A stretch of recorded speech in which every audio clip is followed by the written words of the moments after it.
3 साल पहले मैंने एक साथ 4 लड़कियों को डेट किया था, जिसे पता चलने के बाद अपनी एक्स गर्लफ्रेंड से पीछा छुड़ाने के लिए मैं मंदिर भाग जाता हूँ और वहां पूरे 3 साल तक रहता हूँ। 3 साल बाद मैं वापस क्लाउड सिटी लौटता हूँ। मैं सोचता हूँ कि अब सीरियसली काम करूंगा और लड़कियों से दूर रहूंगा, लेकिन मैं जहां भी जाता हूँ वहां मुझे अपनी कोई ना कोई एक्स गर्लफ्रेंड मिल जाती है। रूम रेंट करने जाता हूँ जिस पर मकान मालकिन भी मेरी एक्स गर्लफ्रेंड निकलती है। जॉब ढूंढने जाता हूँ जिस पर वहां भी मेरी एक्स गर्लफ्रेंड मिल जाती है। टीवी सीरीज देखता हूँ जिसमें मेन फीमेल कैरेक्टर भी मेरी एक्स गर्लफ्रेंड ही होती है। मैं समझ नहीं पाता कि आखिर मेरे साथ ऐसा ही क्यों होता है। मेरी एक्स गर्लफ्रेंड्स अभी तक मुझसे नाराज होती हैं और हर रात चुपके से मेरे बेड तक पहुंच जाती हैं। अचानक एक लड़ाई और तेज आवाज से मेरी आंख खुल जाती है। तभी कार में अनाउंसमेंट होता है, युनचेंग स्टेशन आने वाला है, सभी लोग उतरने की तैयारी कर लें। यह सुनकर मैं धीरे से खुद से कहता हूँ, अच्छा हुआ, वो सब बस एक लंबा नाइटमेयर था। स्टेशन के बाहर पहुंचते ही कुछ लड़कियां मेरी तरफ उंगली करके देखने लगती हैं, जिस पर वो कहती हैं, उस लड़के को देखो कितना हैंडसम है। अगर पहले वाली बात होती तो मैं थोड़ा एंजॉय करता, लेकिन अब मुझे सिर्फ डर लगता है। इसके बाद मैं अपने प्लान के हिसाब से नान्यांग में घर रेंट करने पहुंचता हूं।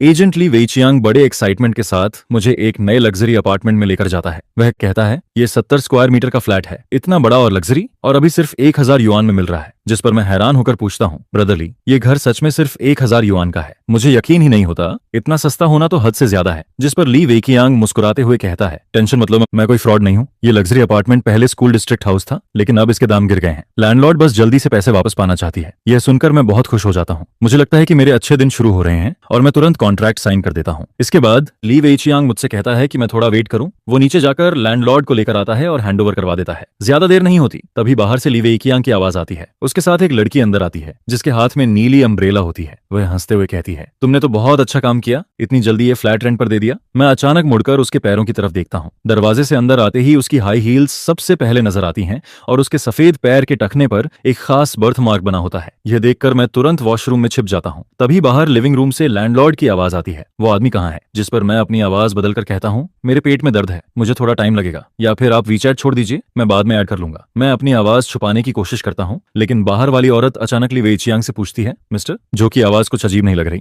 क्या ऐसी बहुत तेज चल रहा है? जिस पर उसे सर्दी हो गई है। लेकिन अगले ही पल वो अचानक पूछती है, तुमने अभी उसे मिस्टर झाओ कहा था, उसका पूरा नाम क्या है? जिस पर ली वेइचियांग कहता है, मैं बताना भूल गया, उस आदमी का नाम झाओ यांग है और वो अभी अभी क्लाउड सिटी वापस लौटा है। यह सुनते ही बाहर से एक अजीब सी हंसी सुनाई देती है। फिर धीरे धीरे कदमों की आवाज मेरी तरफ आने लगती है, जिसके बाद वो वॉशरूम के दरवाजे पर नॉक करती है और कहती है, झोयांग, अब नाटक बंद करो और जल्दी बाहर आओ। मैं गहरी सांस लेता हूँ और मजबूरी में दरवाजा खोल देता हूँ। काफी देर तक चुप रहने के बाद मैं ऑकवर्ड तरीके से मुस्कुराकर कहता हूँ, शाओ शुआंग। मेरे सामने खड़ी लड़की शु शाओ शुआंग होती है। वो युनचेंग यूनिवर्सिटी की सबसे फेमस लड़की हुआ करती थी और फिर वो उन्हीं 4 लड़कियों में से एक होती है जिन्हें मैंने एक साथ डेट किया था। मुझे आज भी वो दिन याद है जब वो पहली बार कॉलेज में आई थी। उसने नीली रिबन लगा रखी थी, काली ड्रेस पहनी थी। उसके लंबे पैर और कॉन्फिडेंट एटीट्यूड ने आते ही सबका अटेंशन अपनी तरफ खींच लिया था, जिस पर बहुत सारे लोग तुरंत उसके पीछे पड़ गए थे। लेकिन बात मेरी सोच से भी ज्यादा आसानी से हो गई थी, क्योंकि ये लड़की सेन यान फैमिली की बेटी थी और सिर्फ 1 महीने के अंदर ही वो मुझ पर पूरी तरह फिदा हो गई थी। उस वक्त वो मेरे लिए इतनी क्रेजी हो गई थी कि उसने यहाँ तक कह दिया था कि वो मुझे अपनी कंपनी का बॉस बना देगी और खुद मेरे साथ रहेगी। वो जितनी क्यूट थी उतनी ही खतरनाक भी थी। जब मेरा 4 लड़कियों वाला राज खुल गया था, तब सबसे पहले उसी ने मेरे ऊपर मिलियन युआन रिवॉर्ड लगा दिया था। अगर मुझे अपनी 4 एक्स गर्लफ्रेंड्स में से किसी एक से सबसे ज्यादा डर लगता था तो वो डेफिनेटली चू शाओशुआंग ही थी। इस वक्त इस रेंट वाले घर में माहौल बहुत अजीब हो जाता है, जिस पर ली वेइचियांग समझ जाता है कि मामला ठीक नहीं है और वो चुपचाप वहां से निकल जाता है। मैं जल्दी से कहता हूँ, ब्रदर ली, ये घर मेरे लिए सही नहीं है, मुझे मेरा डिपॉजिट भी नहीं चाहिए, मैं ये घर रेंट नहीं करूंगा। जिस पर शु शाओशुआंग मुझे घूरते हुए कहती है, क्या तुम फिर से भागना चाहते हो? कॉन्ट्रैक्ट साइन हो चुका है, अब इतनी आसानी से नहीं जा सकते। अगर तुमने जाने की कोशिश की तो मैं तुम्हें कोर्ट में घसीट दूंगी। मैं अभी अभी क्लाउड सिटी वापस आया होता हूँ और वो आते ही मुझे केस में फंसाने की धमकी देने लगती है। मेरी जॉब भी अभी तक फिक्स नहीं हुई होती, मैं सच में इतना झंझट नहीं झेल सकता। जिस पर मैं तुरंत अपना एटीट्यूड बदल देता हूँ और हंसते हुए कहता हूँ, अरे मैं तो मजाक कर रहा था, इतना अच्छा घर मैं कैसे छोड़ सकता हूँ? शाओशुआंग, तुम सीरियसली ले गई क्या? जिस पर वो मुझे देखती है और कहती है, शाओशुआंग, अभी किसी ने मुझे मिस शू कहा था ना? यह सुनकर मैं ऑकवर्ड होकर मुस्कुराता हूँ। वो फिर पूछती है, हमारे बीच क्या रिश्ता है, बताओ। जिस पर मैं गहरी सांस लेकर धीरे से कहता हूँ, बेबी। ये 2 शब्द सुनते ही ऐसा लगता है जैसे उनमें कोई मैजिक हो। शु शाओशुआंग का चेहरा तुरंत लाल हो जाता है। वो घबराकर खिड़की की तरफ देखने लगती है और कहती है, कौन बेबी, क्या हम इतने क्लोज हैं? पास खड़ा ली वेइचियांग हमें ऐसे देखता है जैसे वो पत्थर बन गया हो। मुझे डर लगता है कि कहीं अगले ही पल शु शाओशुआंग फिर से नाराज होकर चली न जाए। जिस पर मैं तुरंत बात बदल देता हूँ, रेंट की बात करता हूँ और उसे वीचैट पर 5000 युआन ट्रांसफर कर देता हूँ। लेकिन वो जाने का कोई इरादा नहीं दिखाती, बल्कि वो धीरे धीरे मेरे और करीब आने लगती है। उसकी खुशबू सीधा मेरी सांसों तक पहुंचती है। फिर वो मुझे देखकर कहती है, क्या तुम चाहते हो कि मैं ऐसे ही चली जाऊं? यह सुनकर अपनी जान बचाने के लिए मैं फैसला करता हूं कि अब सच बोल देना ही सही रहेगा। जिस पर मैं कहता हूं, शाओशुआंग, मैं पिछले 3 साल से 4 टेम्पल्स में था। मैंने वहां बहुत कुछ सीखा है। मैं सच में तुम्हारा बहुत शुक्रगुजार हूँ। मुझे पता है कि मैंने तुम्हारे साथ बहुत गलत किया था, लेकिन मैं कसम खाता हूँ अब आगे से मैं कभी किसी के साथ ऐसा नहीं करूंगा। मैं बस इतना कहना चाहता हूँ कि मैं अब अपनी बीमारी से ठीक हो चुका हूँ, इसलिए प्लीज मुझे परेशान मत करो। यह सुनकर शु शाओशुआंग कुछ देर के लिए चुप रह जाती है। उसकी आंखों में हैरानी और घबराहट साफ दिखाई देती है। फिर वो धीरे से कहती है, तुम्हें सच में समझ आ गया है कि तुमसे गलती हुई थी? जिस पर मैं तुरंत कहता हूँ, हाँ सच में, अब मैं अच्छे से रहूंगा। जिस पर वो कहती है, मैं तुम्हें इतनी आसानी से माफ नहीं करूंगी, लेकिन अगर तुम अच्छे से बिहेव करोगे तो मैं इस बारे में सोच सकती हूँ। वो सोचती है कि मैं उससे पैचअप की बात कर रहा हूँ और मैं सोचता हूँ कि वो मेरे ऊपर लगाए गए हंट ऑर्डर की बात कर रही है। इस तरह हम दोनों बिल्कुल अलग बात सोचते हुए भी एक अजीब से एग्रीमेंट पर पहुंच जाते हैं। इसके बाद किसी तरह मैं शु शाओशुआंग को वहां से भेज देता हूँ। वो अपने 3 मिलियन से भी ज्यादा की पिंक कार में बैठकर चली जाती है। उसकी 720S देखकर उसका रियल एटीट्यूड साफ दिखता है, लेकिन मुझे बस इस बात की खुशी होती है कि मैं एक और दिन बच गया। अगले दिन मैं जॉब ढूंढने निकलता हूँ, लेकिन वहां भी मेरी हालत खराब हो जाती है। मेरा मेजर मार्केटिंग होता है, लेकिन 3 साल तक मंदिर में रहने और दुनिया से कटे रहने की वजह से मेरा रिज्यूमे लगभग खाली होता है। हालांकि बाहर की दुनिया को मैं यही बताता हूँ कि मैं पिछले 3 साल से फेल था, लेकिन इसके बावजूद हर कंपनी का HR मुझे देखकर अजीब रिएक्शन देता है। पूरी तरह थक कर मैं आखिरी कंपनी में पहुंचता हूँ। वहां इंटरव्यू रूम के बाहर कंपनी के स्टूडियो में कुछ गड़बड़ चल रही होती है। कोई कहता है कि किसी मॉडल की उंगली टूट गई है और इसी वजह से शूटिंग रुक गई है। जिस पर मैं मन ही मन सोचता हूँ, क्या मैं 3 साल का बच्चा हूँ जो इस तरह का बहाना मान लूंगा? तभी अंदर से एक आदमी गुस्से में कहता है, झो वेनेओ से कह दो कि मोशन मीडिया अब आगे कभी उसके साथ काम नहीं करेगी। वो खुद को समझता क्या है। इसी बीच मिस्टर झांग गुस्से में बाहर निकलता है। उसी समय मैं अपना मुड़ा हुआ रिज्यूमे हाथ में लेकर उदास चेहरा बनाए मीटिंग रूम से बाहर निकल रहा होता हूँ। मैं अभी हॉलवे से पूरी तरह बाहर भी नहीं निकल पाता। तभी उसकी नजर मुझ पर पड़ती है। वो मुझे ऊपर से नीचे तक देखता है और अगले ही पल उसका चेहरा बदल जाता है, जिस पर वो शॉक्ड होकर धीरे से कहता है, झो यांग। मैं मोशन मीडिया से बाहर निकलता हूँ। मेरा मूड पूरी तरह खराब हो चुका होता है। डिपॉजिट का पैसा भी खत्म होने वाला होता है और मैं सोचने लगता हूँ कि अब शायद मुझे खाना डिलीवर करना पड़ेगा। मैं अभी यही सोच ही रहा होता हूँ, तभी पीछे से वही HR भागते हुए आता है जिसने अभी मेरा इंटरव्यू लिया था। वो हाँफते हुए कहता है, 1 मिनट रुको। फिर वो कहता है, हमें लगता है कि तुम्हारी कंडीशन बहुत अच्छी है। क्या तुम्हें हमारे यहाँ काम करने में इंटरेस्ट है? ये सुनकर मेरी जिंदगी जैसे अचानक ऊपर नीचे होने लगती है। मुझे लगता है कि शायद मेरी सिंसियरिटी ने उन्हें इंप्रेस कर दिया। मैं तुरंत कहता हूँ कि मैं मार्केटिंग का काम बहुत अच्छे से कर सकता हूँ, लेकिन मेरी बात पूरी होने से पहले ही HR ऑकवर्ड होकर मुझे रोक देता है। वो कहता है, असल में हम तुम्हें मार्केटिंग की जॉब नहीं देना चाहते, हम तुम्हें मॉडल बनाना चाहते हैं। यह सुनकर मैं कुछ देर के लिए चुप रह जाता हूँ। कॉलेज के टाइम पर भी किसी ने मुझे मॉडल बनने के लिए कहा था, लेकिन तब मैं अपनी 4 गर्लफ्रेंड्स के बीच इतना उलझा हुआ था कि मेरे पास बिल्कुल टाइम नहीं था। लेकिन अब सिचुएशन अलग होती है। यहाँ बेसिक सैलरी 8,000 होती है, ऊपर से कमीशन और डिविडेंड भी मिलता है, जबकि मार्केटिंग में सिर्फ 6,000 की सैलरी मिलती है, जिस पर मैं बिना कुछ सोचे तुरंत कॉन्ट्रैक्ट साइन कर देता हूँ। सर्वाइवल के लिए मैं मॉडल क्या, जरूरत पड़े तो ईंट भी उठा सकता हूँ। इसके बाद वो लोग मुझे एक प्रोफेशनल स्टूडियो में लेकर जाते हैं। मुझे लगता है कि शायद पहले कोई आसान ट्रेनिंग होगी, लेकिन वहां मौजूद लोग मुझे ऐसे देखने लगते हैं जैसे मैं कोई बहुत कीमती चीज हूँ। खासकर झोंग कुई नाम का फोटोग्राफर मुझे देखकर बार बार हैरान होता है। फिर वो लोग मुझे तेज लाइट्स के सामने खड़ा कर देते हैं और मेरी ऑकवर्ड मॉडलिंग करियर शुरू हो जाती है। लेकिन मुझे बिल्कुल नहीं पता होता कि इसके पीछे मिस्टर झांग का हाथ होता है। वही मिस्टर झांग जिसने कुछ देर पहले मेरे रिज्यूमे का मजाक उड़ाने वाले HR को डांटा था। इस वक्त वो दरवाजे की हल्की सी दरार से मुझे देख रहा होता है। उसकी आंखों में बहुत कॉम्प्लिकेटेड फीलिंग्स होती हैं। वो मुझे पोज करते हुए देखता है और धीरे से अपने होंठ काटता है। फिर वो मन ही मन कहता है, बेवकूफ, क्लाउड सिटी लौटकर भी मेरे पास नहीं आया। और यही मिस्टर झांग दरअसल मोक्सिन मीडिया की बॉस जेंग युवेई होती है। वो मेरी दूसरी एक्स गर्लफ्रेंड होती है। पूरी शूटिंग में करीब 5 घंटे लग जाते हैं। मैं अभी ठीक से सांस भी नहीं ले पाता। तभी एक असिस्टेंट मेरे पास आता है और कहता है, मिस्टर झांग आपसे मिलना चाहती हैं, प्लीज मेरे साथ आइए। मैं अंदर जाता हूँ। बॉस चेयर पर एक औरत मेरी तरफ पीठ करके बैठी होती है। उसकी आवाज थोड़ी जानी पहचानी लगती है। वो पूछती है, काम कैसा लग रहा है? जिस पर मैं कहता हूँ, काफी अच्छा है, थैंक्स, आपने मुझे ये मौका दिया। तभी वो अचानक पूछती है, तुम क्लाउड सिटी वापस कब आए? यह सुनते ही मेरे चेहरे की मुस्कान गायब हो जाती है। मैं सोचने लगता हूँ कि उसे कैसे पता चला कि मैं वापस आ गया हूँ। अगले ही पल वो धीरे से मुड़ती है। उसका चेहरा देखते ही मैं पूरी तरह शॉक हो जाता हूँ। वो झांग युवेई होती है। उसे देखते ही मेरी पुरानी यादें वापस आने लगती हैं। कॉलेज के 2nd ईयर की वो बारिश वाली रात, मूवी थिएटर और फिर उससे पहली मुलाकात। उस वक्त मैं बस एक गरीब स्टूडेंट था और वो मेरी उन 4 एक्स गर्लफ्रेंड्स में से एक होती है। लेकिन बाकी सबसे अलग वो वही इंसान होती है जिसके लिए मेरे दिल में सबसे ज्यादा गिल्ट होता है, क्योंकि सिर्फ वही ऐसी होती है जिसने मेरे साथ कभी बुरा नहीं किया। बाकी सब मुझे छोड़कर चली गई थी, लेकिन उसने कभी मुझे नीचे गिराने की कोशिश नहीं की। फिर वो मुझे देखकर धीरे से कहती है, जल्दी वापस आ जाते, 3 साल हो गए मैंने तुम्हें देखा तक नहीं। 3 साल पहले की वो सिंपल और कमजोर लड़की अब एक स्ट्रॉन्ग फीमेल बॉस बन चुकी होती है। जिस पर मैं धीरे से कहता हूँ, तुम्हें अभी भी मेरी याद है। वो हल्का सा मुस्कुराती है और कहती है, मुझे लगा था तुम जैसे बड़े स्कमबैग मुझे भूल चुके होगे। यह सुनकर मैं शर्मिंदा होकर अपना सिर नीचे कर लेता हूँ। फिर मैं उसे पिछले 3 साल की सारी बातें बता देता हूँ। मंदिर में रहना, भागते रहना और बाकी सब कुछ। मेरी बात सुनने के बाद वो धीरे से अपना हाथ मेरे सिर पर रखती है, बिल्कुल वैसे ही जैसे वो पहले किया करती थी, क्योंकि वो मुझसे 2 साल बड़ी होती है और हमेशा मेरी केयर करती थी। उसकी इतनी सॉफ्टनेस देखकर मुझे शुशाओ शुआंग की धमकी से भी ज्यादा बुरा फील होने लगता है। मैं टाइम देखता हूँ, लगभग रात के 12 बज चुके होते हैं। बाहर बारिश भी हो चुकी होती है और सबवे भी बंद हो चुकी होती है, जिस पर मैं कहता हूँ कोई बात नहीं, मैं टैक्सी लेकर चला जाऊंगा। लेकिन मैं अपनी बात पूरी करूं उससे पहले ही झेंग युवेई खड़ी हो जाती है। वो अपनी कार कीज उठाती है और सीधे कहती है, मैं तुम्हें घर छोड़ देती हूँ। यह सुनकर मेरे होश उड़ जाते हैं। अगर वो मुझे घर तक छोड़ने गई और नीचे शु श्याओ शुआंग मिल गई तो सब खत्म हो जाएगा। लेकिन झांग युवेई मेरी कोई बात नहीं सुनती। वो मुझे सीधा अपनी कार में बैठा लेती है। रास्ते में वो मेरी तरफ देखकर धीरे से सांस छोड़ती है और कहती है, सच में तुम अभी भी वैसे ही हो, तुम बिल्कुल नहीं बदले। मुझे वो पुराना टाइम याद आ जाता है जब तुम मेरे साथ रहते थे। जब हम जिनु होम के नीचे पहुंचते हैं तब भी झांग युवेई के जाने का कोई इरादा नहीं होता। वो कहती है कि बॉस होने के नाते उसे अपने सबऑर्डिनेट की केयर करनी चाहिए और वो कल मुझे ऑफिस जाने के लिए लिफ्ट दे देगी, जिस पर मैं कुछ नहीं कह पाता। आखिर मैं उसका सबऑर्डिनेट होता हूँ, इसलिए मना भी नहीं कर सकता। लेकिन जैसे ही लिफ्ट का दरवाजा खुलता है, 5वीं मंजिल के बाहर शु श्याओ शुआंग हाथ में अपना बनाया हुआ लंच बॉक्स लिए बैठी होती है। वो नीचे झुककर बैठी होती है,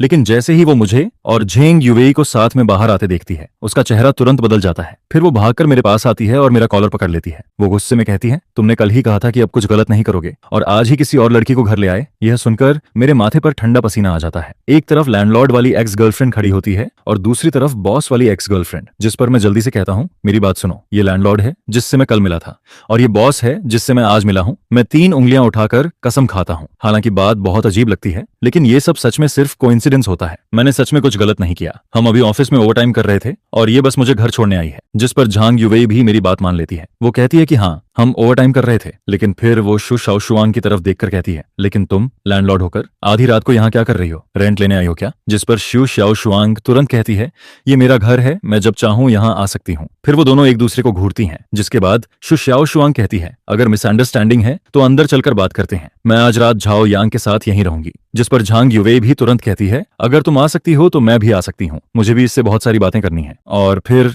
दोनों आपस में एग्री कर लेती हैं। लेकिन किसी ने भी मुझसे नहीं पूछा होता कि मैं क्या चाहता हूँ। 3 दिन पहले मंदिर में एक मॉन्क ने मुझे वार्निंग दी थी कि मुझे लड़कियों से दूर रहना चाहिए, लेकिन अब मैं इस सोफा पर बैठा होता हूँ। मेरे बाएं तरफ लैंडलॉर्ड एक्स गर्लफ्रेंड शु श्याओ शुआंग बैठी होती है और दाएं तरफ बॉस एक्स गर्लफ्रेंड झांग युवेई बैठी होती है। मैं मन ही मन कहता हूँ, हे भगवान, अब मुझे कौन बचाएगा? इस अजीब और भारी माहौल को खत्म करने के लिए मैं कहता हूँ कि चलो लेट नाइट स्नैक खाते हैं। जिस पर श्याओ शुआंग मुझे वो लंच बॉक्स देती है। वो बहाना बनाती है कि वो इसे बस रास्ते में लेकर आई थी। लेकिन जैसे ही मैं लंच बॉक्स खोलता हूँ, उसके अंदर वही शेड्रेड पोर्क होता है जो कॉलेज में मेरा फेवरेट हुआ करता था, और वो अभी भी गर्म होता है। ये देखकर मुझे समझ आ जाता है कि वो काफी देर से मेरा इंतजार कर रही थी। लेकिन दूसरी तरफ युवे भी पीछे नहीं रहती। वो सीधे टेक अवे ऐप खोलती है और याके चुआन के साथ बियर ऑर्डर कर देती है। थोड़ी देर बाद 3 बड़े बॉक्सेस बियर के आ जाते हैं। डिलीवरी वाला अंदर बैठी 2 खूबसूरत लड़कियों को देखकर मुझे बहुत रिस्पेक्ट से देखता है, जिस पर मैं सिर्फ ऑकवर्ड होकर मुस्कुराता हूँ। कुछ देर बाद हम तीनों साथ में खाना खाने लगते हैं। मैं श्याओ शुआंग के हाथ का बना हुआ खाना खाता हूँ। वही पुराना टेस्ट मुझे फिर से याद आ जाता है,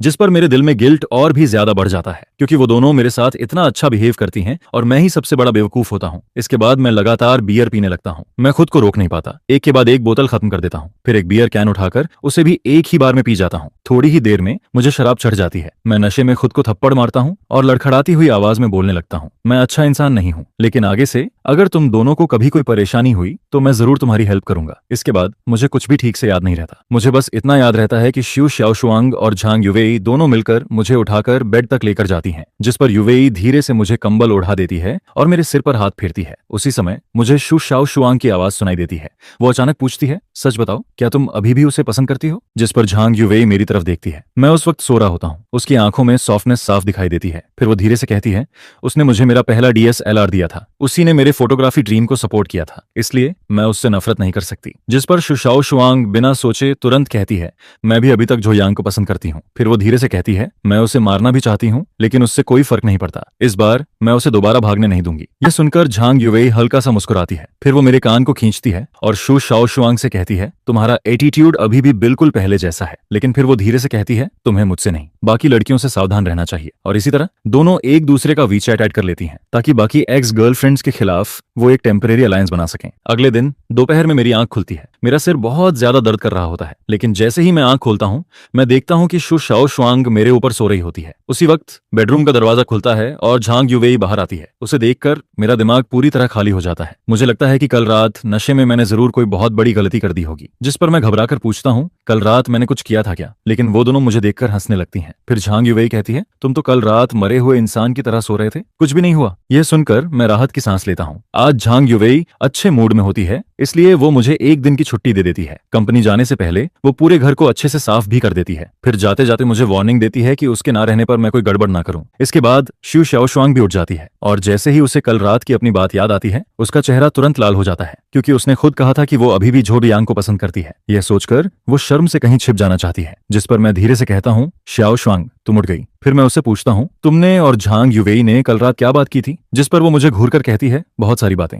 जैसे कि तुम्हें सोते हुए ही मार देना चाहिए या नहीं। यह सुनकर मेरी रीढ़ की हड्डी तक ठंडी पड़ जाती है। मैं मन ही मन कसम खाता हूँ कि अब आगे से मैं कभी शराब नहीं पीऊंगा। इसके बाद सुबह की धूप कमरे में आ रही होती है। मैं चुपचाप शु शाओशुआंग के पीछे खड़ा होकर उसके बाल ठीक करने लगता हूँ और उस पल मुझे ऐसा फील होता है जैसे मैं फिर से 3 साल पहले वाले दिनों में वापस पहुंच गया हूँ। आज दोपहर एक अच्छी मूवी लगी हुई है, झोयांग, चलो साथ में देखने चलते हैं। शु शाओशुआंग मुझे दोपहर में मूवी देखने के लिए बुलाती है, लेकिन मैं मना कर देता हूँ। मैं कहता हूँ, आज नहीं, आज मुझे कंपनी जाना है। जॉब का पहला दिन है, मुझे अपने कॉलेग्स पर अच्छा इंप्रेशन छोड़ना है। जिस पर वो थोड़ा नाराज होकर मुझे देखती है। फिर जैसे ही मैं जाने लगता हूँ वो अचानक अपना एक और टैलेंट दिखा देती है। वो सामने वाले फ्लैट का दरवाजा खोलती है और अंदर चली जाती है। फिर वो पीछे मुड़कर कहती है, मैं तुम्हें बताना भूल गई थी, ये पूरी बिल्डिंग मेरी है। अगर तुम्हें मेरी जरूरत पड़े तो कभी भी सामने वाले घर का दरवाजा नॉक कर देना। यह सुनकर मैं वहीं खड़ा रह जाता हूँ। मुझे सच में समझ नहीं आता कि ये लड़की आखिर कितनी अमीर है। इसके बाद वो हल्के लाल चेहरे के साथ मुझे चुटकी काटती है और वार्निंग देती है कि कंपनी में कोई गड़बड़ मत करना। जिसके बाद वो वापस चली जाती है। मैं पूरे जोश के साथ कंपनी पहुंचता हूँ, लेकिन जैसे ही नीचे पहुंचता हूँ वहां का सीन देखकर पूरी तरह चौंक जाता हूँ। कंपनी के गेट के सामने लड़कियों की एक बड़ी भीड़ खड़ी होती है। उनके हाथ में बैनर्स होते हैं और वो मोशिन मीडिया के खिलाफ चिल्ला रही होती हैं। वो कह रही होती हैं कि मोशिन मीडिया ने उनके आइडल झो वेन्याओ को धोखा दिया है, उसकी जगह किसी और को कवर शूट दे दिया गया है। यह देखकर मैं घबरा जाता हूँ। फिर भी मैं हिम्मत करके उनके पास जाता हूँ और धीरे से पूछता हूँ कि आखिर हुआ क्या है। जिस पर एक लड़की गुस्से में कहती है, किसी हरामी ने बैकडोर से एंट्री लेकर हमारे भाई की जगह कवर शूट छीन लिया। यह सुनकर मैं कांपती हुई आवाज में पूछता हूँ, क्या तुम्हें उस इंसान का नाम पता है। जिस पर वो और भी गुस्से में कहती है, उस कमीने का नाम झो यांग है। यह सुनते ही मैं वहीं जम जाता हूँ। मेरे सामने खड़ी वही लड़कियां जो मुझे मार डालने की बात कर रही होती हैं, असल में मेरे ही खिलाफ खड़ी होती हैं। मेरे चेहरे की मुस्कान धीरे धीरे गायब हो जाती है। काफी देर बाद मुझे समझ आता है कि जिस आदमी को ये सब लोग गाली दे रही हैं वो मैं ही हूँ। जिस पर अपनी जान बचाने के लिए मैं ऐसे बिहेव करने लगता हूँ जैसे मैं कोई राह चलता आदमी हूँ। लेकिन मैं उन फैन गर्ल्स को कम समझ लेता हूँ। किसी ने ग्रुप में मेरी फोटो भेज दी होती है और अगले ही पल मेरी पहचान खुल जाती है, जिस पर सारी लड़कियां मेरी तरफ देखने लगती हैं। फिर वो जोर जोर से चिल्लाने लगती हैं। मैं जल्दी से कहता हूँ, मैं उस स्टार को जानता भी नहीं हूँ, लेकिन वो मेरी बात सुनने की जगह और ज्यादा गुस्सा हो जाती हैं। फिर वो लोग झांग युवेई को भी गालियां देने लगती हैं। वो कहती हैं, झांग सरनेम वाली बॉस भी कोई अच्छी नहीं है, उसने जरूर तुम्हें अपने पास रख लिया होगा, तभी तुम्हें ये मौका मिला है। जिस पर मेरा चेहरा तुरंत बदल जाता है। मुझे गाली दो, मैं सह सकता हूँ, लेकिन मैं झांग युवेई के बारे में एक शब्द भी गलत नहीं सुन सकता। अगले ही पल मैं अपना हाथ उठाता हूँ और सबसे ज्यादा गाली देने वाले 180 पाउंड के आदमी को सीधा पंच मार देता हूँ। वो आदमी सीधे पीछे जाकर भीड़ में गिर जाता है और फिर पूरा माहौल अचानक बिगड़ जाता है। चारों तरफ चीखने की आवाज आने लगती है। लड़कियां मेरी तरफ भागने लगती हैं। लेकिन 3 साल मंदिर में रहने की वजह से मेरा शरीर पहले से बहुत मजबूत होता है। मेरी हाइट भी 1.85 मीटर होती है, इसलिए मैं भीड़ के बीच खुद को बचाने की कोशिश करता हूँ। उसी वक्त ऊपर ऑफिस में झांग युवेई मुझे खिड़की से देख रही होती है। पहले तो वो मुझे देखकर हल्का मुस्कुराती है, लेकिन जैसे ही उसे पता चलता है कि मुझे मारा जा रहा है उसका चेहरा तुरंत बदल जाता है, जिस पर वो घबराकर नीचे भागती है। जब वो नीचे पहुंचती है तब तक मेरे चेहरे से खून निकल रहा होता है। यह देखकर उसका चेहरा पूरी तरह सफेद पड़ जाता है।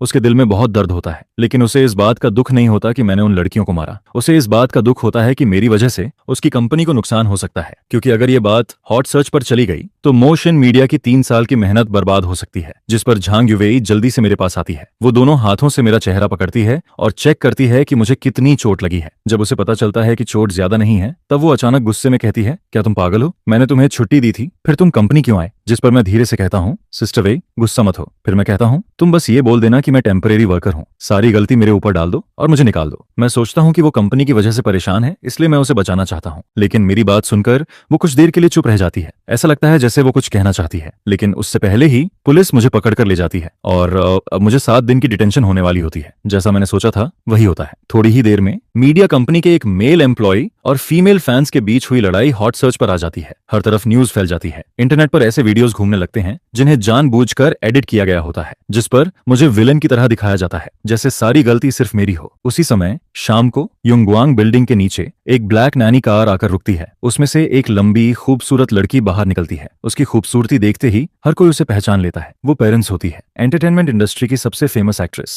वो आज की सबसे बड़ी स्टार होती है और साथ ही इमोशन मीडिया की सबसे इंपॉर्टेंट आर्टिस्ट भी होती है। लिफ्ट में उसका असिस्टेंट उसे मेरे फाइट वाला हॉट सर्च दिखाता है। वो मजाक में कहता है जो वेनेओ के फैंस को किसी ने पीट दिया, लेकिन जैसे ही पेरेंट्स उस वीडियो में मेरा चेहरा देखती है, उसका चेहरा अचानक बदल जाता है। उसके हाथ कांपने लगते हैं। फिर वो धीरे से पूछती है इस आदमी का नाम क्या है, जिस पर असिस्टेंट कहता है इसका नाम जो यांग है। ये मोशन मीडिया का नया मेल मॉडल है और अभी इसे पुलिस पकड़ कर ले गई है। यह सुनते ही पेरेंट्स की आंखों में एक अजीब सी चमक आ जाती है। फिर वो तुरंत कहती है आज रात के अंदर जो यांग से जुड़ी सारी हॉट सर्च हटा दो। उसकी आवाज गुस्से और एक्साइटमेंट से कांप रही होती है। सारे मीडिया रिसोर्सेज इस्तेमाल करो, जो वेनेओ के सारे काले राज निकालो और उस फाइट वाली वीडियो का ओरिजिनल वर्जन भी ढूंढो। मैं चाहती हूँ कि जो वेनेओ अभी के अभी खत्म हो जाए। इस बार जो यांग ने किसी नॉर्मल मुसीबत को नहीं छेड़ा था। इस बार उसने सीधे अपनी एक्स गर्लफ्रेंड्स को मैदान में बुला लिया था। और जिस रात मैं लॉकअप में पहली बार सो रहा होता हूँ, उसी रात कुछ लोग पूरी रात जागने वाले होते हैं। उसी समय शु शाओशुआंग किचन में गाना गुनगुनाते हुए मेरे लिए पोटैटो बीफ स्टू बना रही होती है। वो पूरे खुश मूड में होती है क्योंकि वो सोच रही होती है कि मैं बाहर आते ही उसके साथ मूवी देखने जाऊंगा। लेकिन तभी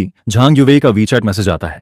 उसमें लिखा होता है कि झाओ यांग लड़ाई की वजह से 7 दिन के लिए अंदर चला गया है। यह सुनते ही शु शाओशुआंग का पूरा मूड खराब हो जाता है। उसका सारा स्वीट सपना उसी वक्त टूट जाता है और जैसे ही उसे पता चलता है कि यह सब झो वेनेओ नाम के एक ट्रैफिक स्टार की वजह से हुआ है, उसकी आंखें तुरंत ठंडी हो जाती हैं। जिस पर वो तुरंत किसी को फोन लगाती है और कहती है मुझे तुमसे एक काम करवाना है। उधर उसी वक्त झो वेनेओ एक आलीशान मैंशन में लगभग 50 साल की एक औरत के साथ जश्न मना रहा होता है। उसे लगता है कि उसने सारी गंदगी मेरे ऊपर डाल दी है और अब मैं पूरी तरह बर्बाद हो जाऊंगा। वो मन ही मन सोचता है कि अब मैं हमेशा के लिए खत्म हो चुका हूं। लेकिन अगली सुबह उसके सामने कुछ और ही होने वाला होता है। सुबह सुबह उसका असिस्टेंट घबराया हुआ उसके पास आता है और कहता है ब्रदर याओ, बहुत बड़ी प्रॉब्लम हो गई है। जिस पर झो वेनेओ जल्दी से वेबो खोलता है और वहां जो वो देखता है उसे देखकर उसके होश उड़ जाते हैं। टॉप 50 ट्रेंडिंग में से 32 टॉपिक्स सिर्फ उसी के खिलाफ होते हैं। उसके नाइट क्लब वाले स्कैंडल्स, उसके पुराने अफेयर्स और उसके सारे डर्टी सीक्रेट्स एक एक करके सामने आने लगते हैं। और फिर सबसे बड़ा धमाका होता है। उसकी उस उम्रदराज औरत के साथ वाली हाई डेफिनेशन फोटोज पूरी इंटरनेट पर फैल जाती हैं। लेकिन सबसे ज्यादा डेंजरस चीज होती है उस फाइट वाले केस का सच बाहर आना। पूरा ओरिजिनल वीडियो सामने आ जाता है और उसमें साफ दिखता है कि मैं किसी को बिना वजह नहीं मारता। मैं सिर्फ इसलिए फाइट करता हूं क्योंकि उन्होंने मुझे मजबूर किया था। जिस पर पूरी पब्लिक ओपिनियन अचानक बदल जाती है। मैं विलेन से विक्टिम बन जाता हूं और झो वेनेओ, जिसकी इमेज पहले परफेक्ट थी, वो एकदम नीचे गिर जाती है। उसके सारे ब्रांड डील्स कैंसिल हो जाते हैं, सारे एंडोर्समेंट्स खत्म हो जाते हैं और फिर यूनचेंग का सबसे बड़ा ब्लैक मटेरियल ग्रुप सीधा ऑर्डर देता है कि अब पूरे इंडस्ट्री में झो वेनेओ को बैन किया जाएगा। जिस पर झो वेनेओ अपने बेड पर बैठा रह जाता है। उसका चेहरा पूरी तरह सफेद पड़ जाता है। उसे समझ ही नहीं आता कि उसने आखिर किस इंसान को नाराज कर दिया। उसे बिल्कुल नहीं पता होता कि उस ब्लैक मटेरियल ग्रुप का चेयरमैन शु डागुओ होता है और जो शु शाओशुआंग मेरे लिए किचन में खाना बना रही होती है, वो उसी शु डागुओ की बेटी होती है। उसने मुझसे नहीं, मेरी एक्स गर्लफ्रेंड से पंगा ले लिया था और इस बार उसने गलत इंसान को छेड़ दिया था। 7 दिन बाद मेरी डिटेंशन खत्म हो जाती है। मैं सोच रहा होता हूं कि अब बाहर निकलते ही मेरी जिंदगी पूरी तरह खराब हो जाएगी क्योंकि मैं नहीं चाहता कि झांग युवेई की कंपनी पर कोई असर पड़े। इसलिए मैं फैसला करता हूं कि सारी गलती मैं अकेले अपने ऊपर ले लूंगा। लेकिन जैसे ही मैं पुलिस स्टेशन से बाहर निकलता हूं, वहां रिपोर्टर्स की भीड़ खड़ी होती है। जिस पर मैं कहता हूं चाहे वार्निंग देना हो या फाइट करना, सब मैंने अपनी मर्जी से किया था। मुझे बस झो वेनेओ पसंद नहीं था, इसलिए मैंने उसे मारा। मैं सोचता हूं कि अब सब लोग मुझे गालियां देंगे, लेकिन उल्टा रिपोर्टर्स मुझे अजीब नजरों से देखने लगते हैं। कुछ लोग तो मुझे थम्स अप तक दे देते हैं। यह देखकर मैं पूरी तरह कंफ्यूज हो जाता हूं। उसी समय झांग युवेई जल्दी से कार लेकर वहां पहुंचती है। वो मुझे बैठाती है और मुस्कुराते हुए कहती है अपना फोन देखो। जिस पर मैं फोन खोलता हूं और मुझे पता चलता है कि इन 7 दिनों में पूरी दुनिया बदल चुकी होती है। झो वेनेओ के सारे सीक्रेट्स बाहर आ चुके होते हैं। उसके अफेयर्स, उसके लाइज, उसकी चीटिंग, सब कुछ इंटरनेट पर फैल चुका होता है और मैं, जिसने गुस्से में किसी को मारा था, अचानक लोगों की नजर में हीरो बन गया होता हूं। जिस पर झांग युवेई अचानक कार रोक देती है। फिर वो मेरी तरफ देखती है। उसकी आंखें थोड़ी नम होती हैं। फिर वो धीरे से पूछती है झोयांग, मैंने उस दिन पूरी वीडियो देखी थी, क्या तुमने उनसे सिर्फ इसलिए फाइट की क्योंकि वो मुझे गालियां दे रहे थे? जिस पर मैं धीरे से कहता हूं वो लोग बहुत बुरा बोल रहे थे, लेकिन मैं अपनी बात पूरी करूं उससे पहले ही झांग युवेई की आंखों से आंसू निकलने लगते हैं। वो मेरा हाथ पकड़ लेती है और कहती है तो फिर तुमने मुझे पहले क्यों नहीं बताया? मैं उसे देखकर कुछ कहने ही वाला होता हूं, लेकिन अगले ही पल वो अचानक मेरा सिर पकड़ लेती है और फिर उसके नरम होंठ सीधे मेरे होंठों पर आ जाते हैं। यह देखकर मैं पूरी तरह फ्रीज हो जाता हूं। जिस पर झांग युवेई भी तुरंत लाल हो जाती है। फिर वो जल्दी से कार स्टार्ट करती है और मुझे वापस कंपनी लेकर जाने लगती है। लेकिन अंदर ही अंदर वो एक फैसला कर चुकी होती है। वो मन ही मन कहती है सॉरी शाओशुआंग, लेकिन मैं अब भी झाओ यांग को छोड़ नहीं सकती। इसके बाद पूरी कार में अजीब सा माहौल हो जाता है। मैं बार बार अभी वाला किस याद करता रहता हूँ। 3 साल की मेहनत और कंट्रोल सब एक किस से टूटता हुआ महसूस होता है। उधर झांग युवेई भी स्टीयरिंग पकड़कर चुप बैठी होती है। ऐसा लगता है जैसे उसे भी अपनी हरकत पर शर्म आ रही हो। उसे डर होता है कि कहीं मैं उससे दूर ना हो जाऊं। कुछ देर बाद हम कंपनी पहुंच जाते हैं, लेकिन जैसे ही झांग युवेई कंपनी के बाहर खड़ी एक सफेद स्पोर्ट्स कार को देखती है, उसका चेहरा तुरंत बदल जाता है। वो बिना कुछ बोले मुझे सीधे फर्स्ट फ्लोर के मीटिंग रूम में धकेल देती है और कहती है कि मैं बाहर ना निकलूं, क्योंकि बाहर मेरी तीसरी एक्स गर्लफ्रेंड आ चुकी होती है। उसका नाम पेई ल्यूसी होता है। वो एंटरटेनमेंट वर्ल्ड की सबसे फेमस एक्ट्रेस होती है। जैसे ही वो अंदर आती है, वो सीधे पूछती है, जोयांग कहाँ है? उसके चेहरे पर एक अजीब सी स्माइल होती है, जिस पर झांग युवेई तुरंत कहती है, मैं तुम्हें उससे नहीं मिलने दूंगी। फिर वो गुस्से में कहती है, मैं किसी पागल इंसान को उसके पास नहीं जाने दूंगी, खासकर तुम्हें। क्योंकि झांग युवेई शुशाओ शुआंग से तो नहीं डरती। उसे पता होता है कि शुशाओ शुआंग बस गुस्सैल है, लेकिन पेई ल्यूसी अलग होती है। उसकी मेंटल कंडीशन बहुत अनस्टेबल होती है। वो सच में कुछ भी कर सकती है। वो मुझे नुकसान भी पहुंचा सकती है या खुद को भी। जिस पर पेई ल्यूसी पहले तो धमकी देती है कि वो पूरी कंपनी खत्म कर देगी, लेकिन जब झांग युवेई नहीं मानती तो अगले ही पल पेई ल्यूसी की आंखों में आंसू आ जाते हैं। वो ऐसे रोने लगती है जैसे अभी टूट जाएगी। लेकिन जब झांग युवेई फिर भी नहीं मानती, तब उसका चेहरा अचानक बदल जाता है। उसकी असली पागल स्माइल वापस आ जाती है। फिर वो बाहर खड़ी न्यूज वंस की तरफ इशारा करती है और कहती है, बाहर इतने सारे रिपोर्टर्स खड़े हैं, अगर उन्हें पता चल गया कि जो यांग मेरा एक्स बॉयफ्रेंड है तो क्या होगा? उसकी आवाज में अजीब एक्साइटमेंट होती है, क्योंकि पेई ल्यूसी ऐसी इंसान होती है जिसे फर्क नहीं पड़ता कि वो खुश रहेगी या नहीं। उसे सिर्फ इस बात की परवाह होती है कि वो जो यांग के साथ रह सके, चाहे उसके लिए दोनों को साथ में बर्बाद ही क्यों ना होना पड़े। इस पागल इंसान के सामने, जो न सिर्फ खुद को खत्म कर सकता है बल्कि मुझे भी अपने साथ खींच सकता है, झांग युवेई आखिरकार मेरी जान बचाने के लिए मजबूरी में अपना सिर झुका देती है। जिस पर वो कहती है, ठीक है, मैं तुम्हें उससे मिलने दूंगी। कॉन्फ्रेंस रूम के बाहर झांग युवेई पेई ल्यूसी को दरवाजे के अंदर जाने से पहले रोक देती है और इस टॉप एक्ट्रेस की बेहद अनस्टेबल मेंटल कंडीशन को देखकर युवेई जिद करती है कि वो सिक्योरिटी चेक स्टिक से उसकी तलाशी लेगी। जिस पर जैसे ही अलार्म बजता है, पेई ल्यूसी को मजबूरी में अपनी कमर के पीछे छुपाया हुआ पतला सा नाइफ निकालना पड़ता है, जिसे वो जमीन पर फेंक देती है और फिर बड़े आराम से अंदर चली जाती है। दरवाजा खुलता है और मुझे लगता है कि युवेई आई है, लेकिन अगले ही पल पी ल्यूसी किसी पिंजरे से निकली हुई भेड़िए की तरह सीधे मुझ पर टूट पड़ती है और मुझे जमीन पर गिरा देती है। जिस पर वो मुझे कसकर पकड़ते हुए कहती है, ब्रदर झायोआंग, लोग तुम्हें बहुत मिस करते हैं। पी ल्यूसी बिल्कुल किसी क्लिंजी किटन की तरह मेरे सीने में छुप जाती है, लेकिन अगले ही पल वो अचानक अपना चेहरा उठाती है और दोनों हाथों से मेरे कंधे पकड़ लेती है। उसकी आंखें पूरी तरह पागलपन से भरी होती हैं। जिस पर वो पूछती है, तुम मुझे 3 दिन पहले छोड़कर क्यों गए थे? क्या इसलिए क्योंकि मैं उतनी खूबसूरत नहीं हूं, या फिर इन 4 बदबूदार औरतों की वजह से? बोलो। जिस पर मैं मजबूरी में अपना हाथ बढ़ाकर उसके सिर पर थपकी देता हूं और अगले ही पल वो पागल लड़की फिर से शांत हो जाती है, जो देखकर वो फिर से एक छोटी सी दुखी लड़की की तरह रोने लगती है। यही है पेई ल्यूसी, मेरी तीसरी एक्स गर्लफ्रेंड, एक ऐसी औरत जिसके दिमाग में थोड़ा प्रॉब्लम है। जिस पर वेई शीली को देखकर मैं अपने फर्स्ट ईयर की उस पहली मुलाकात को याद करने लगता हूं। उस समय फिल्म स्कूल में उसे बाकी लोग बहुत परेशान करते थे और वो जोर से मेरे पास आकर मेरा कॉन्टैक्ट मांगती है, जिस पर मैं दूर खड़े उन लोगों को देखकर हंस देता हूं जो उसका मजाक उड़ा रहे होते हैं। और फिर मैं सीधे उससे कहता हूं, अगर तुम नहीं चाहती कि लोग तुम्हें परेशान करें तो तुम्हें खुद मजबूत बनना पड़ेगा। लेकिन उस समय मुझे नहीं पता था कि वो सिंगल पेरेंट फैमिली में बड़ी हुई है और उसकी माँ ने उसे करेक्शन स्कूल भेज दिया था, जहां कई सालों तक उसका ब्रेन वॉश और सप्रेशन होता रहा था। मेरी वो बात उसके अंदर छुपे हुए मॉन्स्टर को बाहर निकालने वाली चाबी बन जाती है, जिस पर उसी दिन उसने अपने 5 रूममेट्स को घायल कर दिया था और बाद में मुझे सिर्फ एक मैसेज भेजती है जिसमें लिखा होता है, मैंने उन्हें मारा और मैं वापस आ गई। गुड जॉब, है ना? इसके बाद उसकी दुनिया में सिर्फ 2 लोग बचते हैं, वो और मैं। शुरुआत में जब मैं उसके साथ था तब मुझे सिर्फ इतना लगता है कि पेई ल्यूसी बहुत ज्यादा पॉजिटिव है, जिस पर फर्स्ट ईयर में ही मैं उससे ब्रेकअप करना चाहता था, लेकिन तभी मैं उसे पागलों की तरह बेकाबू होते देखता हूँ। वो एक डैगर पकड़कर मुझे होटल रूम में बंद कर देती है और वो पागल एक्सपीरियंस ऐसा था जिसकी वजह से मैं दोबारा कभी ब्रेकअप का नाम लेने की हिम्मत नहीं करता। इसके बाद मैं उसकी नेचर को समझ जाता हूँ। हालांकि उसकी मेंटल कंडीशन खराब है, लेकिन उसका दिल सॉफ्ट है, हार्ड नहीं। अगर उसे 2 प्यार भरी बातें बोल दो और उसके सिर पर हाथ फेर दो तो वो आसानी से मान जाती है। और उस समय जब मेरी 4 लड़कियों के साथ रिलेशन होने वाली बात सामने आ गई थी, तब मैं 50% इसलिए भागा था क्योंकि मुझे डर था कि कहीं वो मुझे मार ना दे। और इस समय वो मेरे सीने पर लगातार मुक्के मार रही होती है और रोते हुए कहती है, तुम घटिया आदमी, तुम भागे क्यों थे? जिस पर मैं कहता हूँ, क्या मैं इसलिए नहीं भागा था क्योंकि मुझे डर था कि तुम गुस्सा हो जाओगी? यह सुनकर मुझे फिर से यकीन हो जाता है कि चारों एक्स गर्लफ्रेंड्स में सबसे खतरनाक वही है, लेकिन सबसे आसान भी वही है। मैं बस उसे 2 प्यार भरी बातें कहता हूँ और उससे वादा करता हूँ कि मैं आगे भी क्लाउड सिटी में ही रहूंगा। जिस पर वो अगले ही पल किसी गुस्से वाली लड़की से शांत इंसान बन जाती है, लेकिन फिर भी वो तभी मानती है जब मैं उसे किस करने वाला होता हूँ। इसके बाद जब हम दोनों जमीन पर बैठे हुए फ्यूचर की बातें कर रहे होते हैं, तभी वो अचानक कुछ बैंक कार्ड्स निकालती है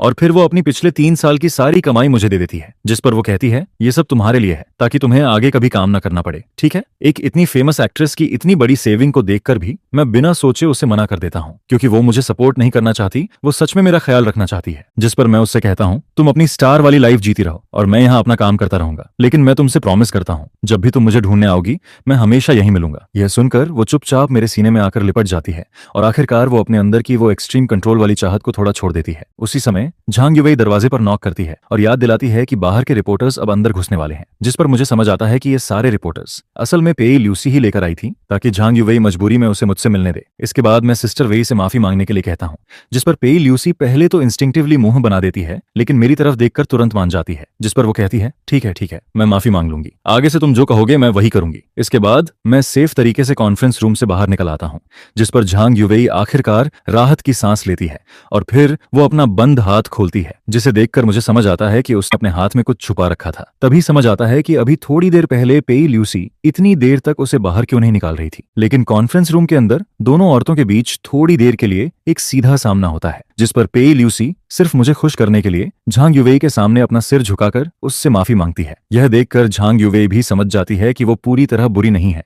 और फिर वो भी धीरे से राहत की सांस लेती है। आखिर में मैं अपने फैमिली वालों से कहता हूं कि वो उसका थोड़ा ध्यान रखें, और रिपोर्टर्स को हैंडल करते करते पूरे 2 घंटे निकल जाते हैं और मुझे सांस लेने का मौका भी नहीं मिलता, क्योंकि अगले ही पल झांग युवेई के सामने ही पेई ल्यूसी अचानक मेरे सामने दौड़कर आ जाती है, जिस पर वो सीधे मेरे चेहरे को पकड़ती है और मुझे जोर से किस कर देती है। फिर वो शर्माते हुए कहती है, अगर तुम मुझे किस नहीं करोगे तो मैं खुद तुम्हें किस कर लूंगी। यह कहकर वो लाल चेहरा लिए हुए भाग जाती है और जाते जाते भी काफी खुश दिखाई देती है। जिस पर मैं सिर्फ इतना सोचता हूँ, ओह नहीं, मैं फिर से फंस गया। होस्ट, मुझे तुम्हारे लिए सच में बुरा लग रहा है। क्या ये अभी भी बहुत यादगार नहीं लग रहा है? ये मेरी बहन के मीठे होंठ थे या फिर किसी बड़ी स्टार के? मैं इतना डर गया था कि सीधा ऊपर जाने की हिम्मत ही नहीं हुई। जल्दी से घर लौटना पड़ेगा, नहीं तो घर वाली मुझे सच में मार डालेगी। कम्युनिटी में वापस आकर मैं डरते डरते चू शाओशुआंग के घर का दरवाजा खटखटाता हूँ। दरवाजा खुलता है और चू शाओशुआंग अपने बिखरे हुए बाल ठीक कर रही होती है। जैसे ही वो मुझे देखती है, उसे समझ आ जाता है कि मैं अभी भी यही हूँ। उसका पूरा चेहरा थका हुआ और उदास लग रहा होता है, जिस पर मुझे देखते ही पिछले कई दिनों का उसका सारा दुख एकदम से बाहर आ जाता है। वो सीधे मेरे सीने से लगकर रोने लगती है, जिस पर मैं उसके उस थके हुए चेहरे को देखकर अंदर से पूरी तरह गिल्टी फील करता हूँ। पिछले 7 दिनों से वो ठीक से सो भी नहीं पाई थी।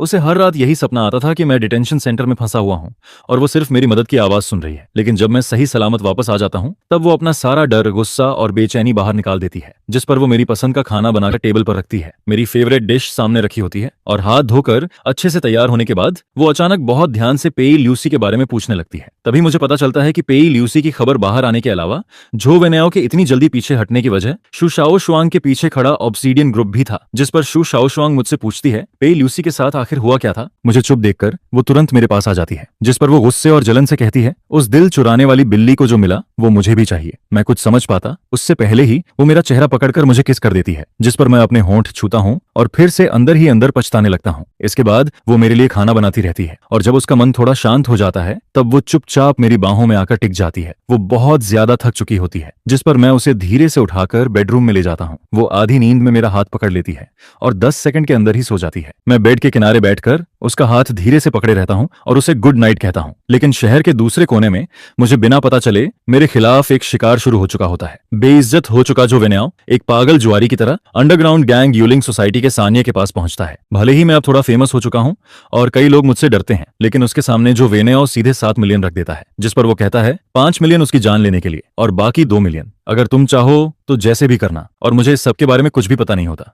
मैं बस शू शाओशुआंग के बेड के पास बैठा रहता हूँ और धीरे धीरे सुबह हो जाती है। सुबह की धूप कमरे में आती है। शू शाओशुआंग एक प्यारा सा एप्रन पहने खड़ी होती है। टेबल पर उसके हाथ से बने फ्राइड डॉ स्टिक्स और टोफू सूप रखे होते हैं। उस पल वो बिल्कुल नई नई शादी हुई वाइफ जैसी लग रही होती है, जिस पर मुझे कल का दिन याद आता है। एक ही दिन में मुझे मेरी 3 एक्स गर्लफ्रेंड्स ने किस किया था और मंदिर में कॉन्सेंट्रेशन मैंने इतने समय से प्रैक्टिस करके बनाई थी, वो अब पूरी तरह हिल चुकी थी। अगर ऐसा ही चलता रहा तो मुझे डर था कि मैं फिर वही पुरानी गलती दोबारा कर दूंगा। तभी शू शाओशुआंग मुझे देखती है और कहती है, झोयांग, वहां खड़े खड़े क्या सोच रहे हो? जल्दी आओ और ब्रेकफास्ट करो। मैं जैसे ही खाने बैठने वाला होता हूँ, तभी दरवाजे पर नॉक होने लगती है। मैं कैट आई से बाहर देखता हूँ और अगले ही पल मेरी जान ही निकल जाती है। बाहर पेई ल्यूसी खड़ी होती है। मैं डर के मारे सोचने लगता हूँ, ये यहाँ तक कैसे पहुंच गई? अब तो सब खत्म हो गया। मैं जल्दी से बात छुपाने की कोशिश करता हूँ, लेकिन शू शाओशुआंग तुरंत कुछ गड़बड़ फील कर लेती है, जिस पर अगले ही पल उसकी वो प्यारी और शांत वाइफ वाली इमेज गायब हो जाती है और उसकी जगह एक पूरी एटीट्यूड वाली बड़ी लड़की वापस आ जाती है। वो मुझे साइड में हटाते हुए कहती है, तुम ऐसे चोरी चोरी क्या कर रहे हो, हटो। मैं देखती हूँ बाहर कौन है। मैं उसे रोक भी नहीं पाता और वो सीधे दरवाजा खोल देती है। दरवाजे के बाहर पेई ल्यूसी खड़ी होती है। वो पहले धीरे से कुछ बोलने वाली होती है, लेकिन फिर उसकी नजर शु शाओ शुआंग पर पड़ती है, जिस पर दोनों एक दूसरे को घूरने लगती हैं। सबसे मुश्किल दो एक्स गर्लफ्रेंड्स इस पल आमने सामने खड़ी होती हैं। शु शाओ शुआंग हल्की सी मुस्कान के साथ कहती है, ओह तो तुम हो बड़ी स्टार। अब समझ आया अभी ये इतना नर्वस क्यों था। जिस पर पेई ल्यूसी भी सीधे मेरी तरफ हाथ हिलाती है, लेकिन अगले ही पल उसकी आंखें तेज हो जाती हैं और वो शु शाओ शुआंग से पूछती है, तुम यहाँ क्या कर रही हो। शु शाओ शुआंग बिना डरे जवाब देती है, ये पूरा बिल्डिंग हमारी फैमिली की प्रॉपर्टी है। मैं जहां चाहूं रह सकती हूँ और जिसके साथ चाहूं रह सकती हूँ। फिर वो मेरी तरफ देखकर कहती है, मैं तो भूल ही गई थी कि तुम सिर्फ एक फूलदान जैसी हो। जिस पर पेई ल्यूसी का चेहरा तुरंत बदल जाता है। वो कहती है, शु शाओ शुआंग तुम्हें लगता है कि सिर्फ पैसे के दम पर तुम इसे अपने साथ रख सकती हो। पेई ल्यूसी की ये बात सीधा शु शाओ शुआंग के सबसे दर्द वाले पॉइंट पर लगती है। मैं जल्दी से बात बदलने की कोशिश करता हूँ, जिस पर मैं मुस्कुराते हुए पेई ल्यूसी से कहता हूँ, चलो बाहर घूमने चलते हैं। लेकिन वो मुझे पूरी तरह इग्नोर कर देती है और कहती है, मेरे पास टाइम नहीं है, आज इसे मेरे साथ काम पर जाना है। जिस पर शु शाओ शुआंग तुरंत जवाब देती है, मैंने तुमसे पूछा था क्या, तुम इसके लिए फैसले क्यों ले रही हो, तुम होती कौन हो। पेई ल्यूसी भी तुरंत पलटकर कहती है, तो मैं भी तुमसे यही पूछती हूँ, तुम खुद को क्या समझती हो। उन दोनों को कॉरिडोर में लड़ने से रोकने के लिए मैं मजबूरी में दोनों को साथ ब्रेकफास्ट करने के लिए टेबल पर बैठा देता हूँ और फिर मैं खुद उनके बीच में किसी बेचारे वेटर की तरह बैठ जाता हूँ। पेई ल्यूसी शुआ शियाशुआंग के बनाए हुए टोफू सूप का एक कौर खाती है।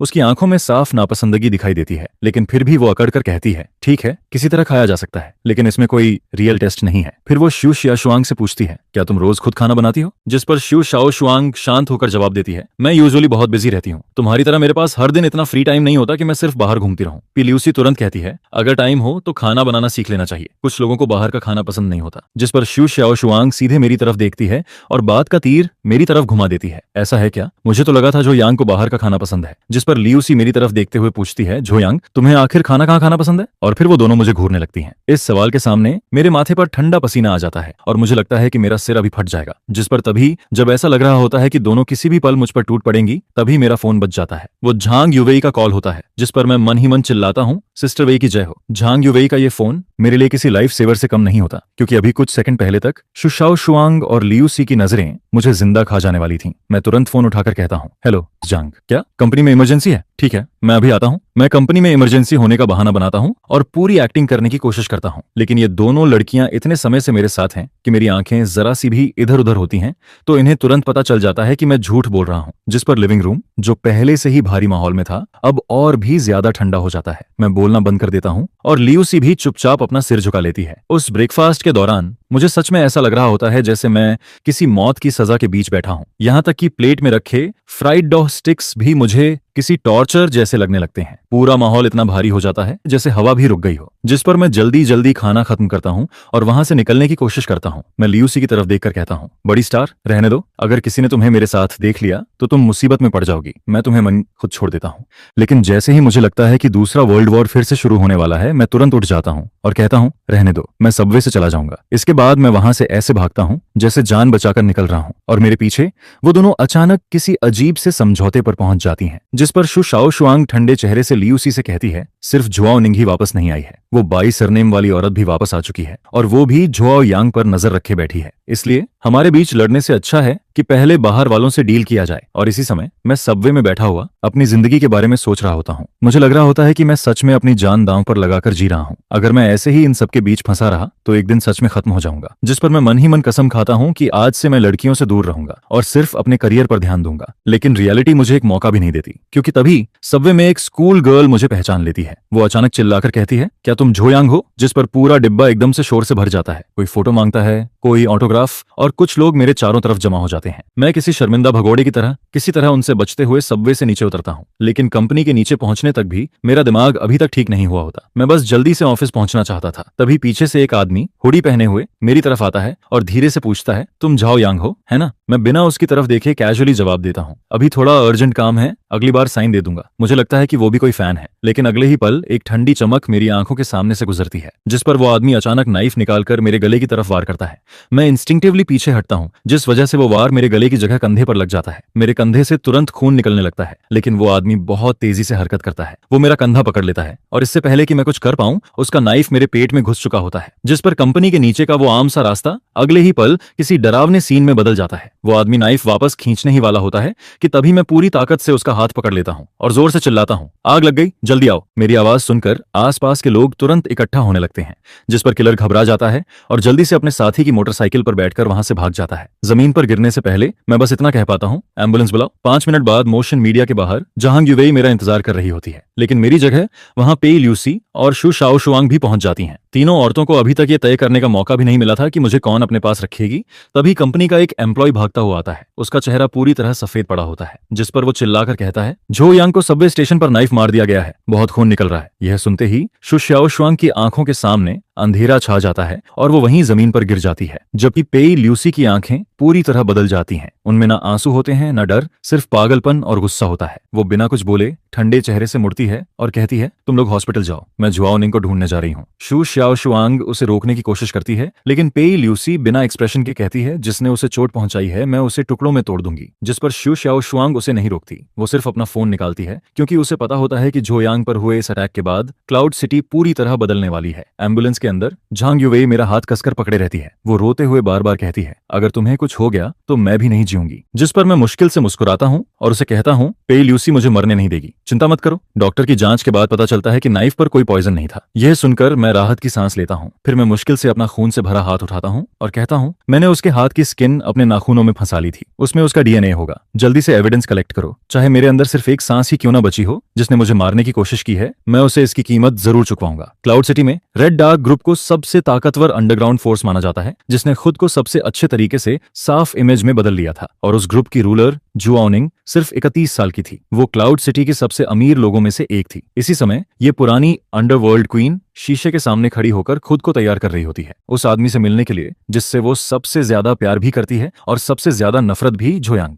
वो अपने पुराने सख्त कपड़े उतार देती है और उनकी जगह एक लाल रंग की टाइट ड्रेस पहनती है, जिसे देखकर कोई भी आदमी अपना होश खो दे। लेकिन फिर भी झो यांग उसके सामने नहीं आता। मेरा इंतजार करने वाली ऑफिस में घुसकर आई हुई पेई ल्यूसी होती है। वो सीधे जुआओनिंग के सामने जाकर कहती है, सही कहा, सिर्फ तुम ही उसे कंट्रोल कर सकती हो, उसे हॉस्पिटल पहुंचा दिया गया है। जिस पर पेई ल्यूसी ठंडे चेहरे से आगे कहती है, किसी ने उसे नाइफ मार दिया है। यह सुनते ही जुआओनिंग के चेहरे पर मौजूद 5वीं बहन वाली नरमी एक पल में गायब हो जाती है और उसकी जगह भयानक गुस्सा आ जाता है। जिस पर वो धीरे से कहती है, जिसने भी उसे हाथ लगाया है, याओ नियांग उसे अपने हाथों से खत्म करेगी। पी ल्यूसी मानती है कि उसकी पहुंच अंडरग्राउंड ब्लैक मार्केट तक नहीं है, इसलिए मजबूरी में वो अपनी पुरानी दुश्मन जुआओनिंग के पास आती है। जिस पर जुआओनिंग ठंडी आवाज में कहती है, लगता है कुछ लोग 12 घंटे के अंदर मेरा नाम भूल गए हैं। ठीक है, मैं उन्हें फिर से याद दिलाती हूँ। उसी समय हॉस्पिटल में मेरी सर्जरी अभी खत्म हुई होती है और जब पुलिस मुझसे सवाल करती है, तब मैं हैरानी वाली शांति के साथ जवाब देता हूँ। मैं कहता हूँ, किलर का डीएनए मेरे नाखूनों में होना चाहिए, शायद वो तुम्हारे काम आए। ऐसा लग रहा होता है जैसे पुलिस पहले भी ऐसे केसेस देख चुकी है। जिस पर वो जल्दी से बात खत्म करती है और फिर वहां से चली जाती है। पुलिस के जाने के बाद मैं हॉस्पिटल बेड पर लेटकर चैन की सांस लेता हूँ। लेकिन मैं इतना शांत क्यों हूँ? इसकी वजह मूवीज नहीं है। असल वजह यह है कि 6 साल पहले मैंने सच में किसी को मार दिया था और उस काम में मेरी पार्टनर मेरी एक्स गर्लफ्रेंड जुआओनिंग थी। जैसे ही मुझे जुआओनिंग का नाम याद आता है, मेरे पूरे शरीर में ठंडक दौड़ जाती है और उसके साथ एक अजीब सा गुस्सा और डर भी वापस आने लगता है, क्योंकि 6 साल पहले जो हुआ था वो मेरी यादों में किसी जलते हुए निशान की तरह छपा हुआ है, जिस पर मैं मन ही मन कसम खाता हूँ, चाहे कुछ भी हो जाए मैं उससे मिलने नहीं जाऊंगा। क्योंकि अगर मैंने उसे फिर से देखा तो बड़ी मुश्किल से उससे दूर बनाई हुई मेरी जिंदगी पूरी तरह टूट जाएगी। इसी बीच झांग युवेई हाथ में खाना लेकर वार्ड में आती है। वो मेरे पास आकर कहती है, तुम्हारा फेवरेट खाना लेकर आई हूँ। जिस पर मैं तुरंत पूछता हूँ, सिस्टर वेई, पी ल्यूसी और शु शाओशुआंग कहाँ हैं? वो दोनों क्यों नहीं आई? मैं पूछना तो चाहता हूँ कि वो दोनों